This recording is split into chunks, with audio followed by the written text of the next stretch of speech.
How to shop on Nike website. Hi everyone, welcome back to another video. Today I'm going to teach you on how can you shop from your Nike website. So first of all, go to your web browser and search nike.com. Go to their official website, and as soon as you reach on the homepage of Nike, click on shop option on the bottom of your page. You'll be in a page interface showing the top items of Nike. There you can see a filter option.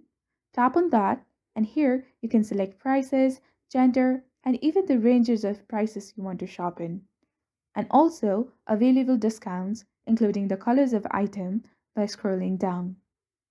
You can view other items by sliding on the top, and after that, select an item you want to buy and scroll down to select sizes and tap on the Add to Bag.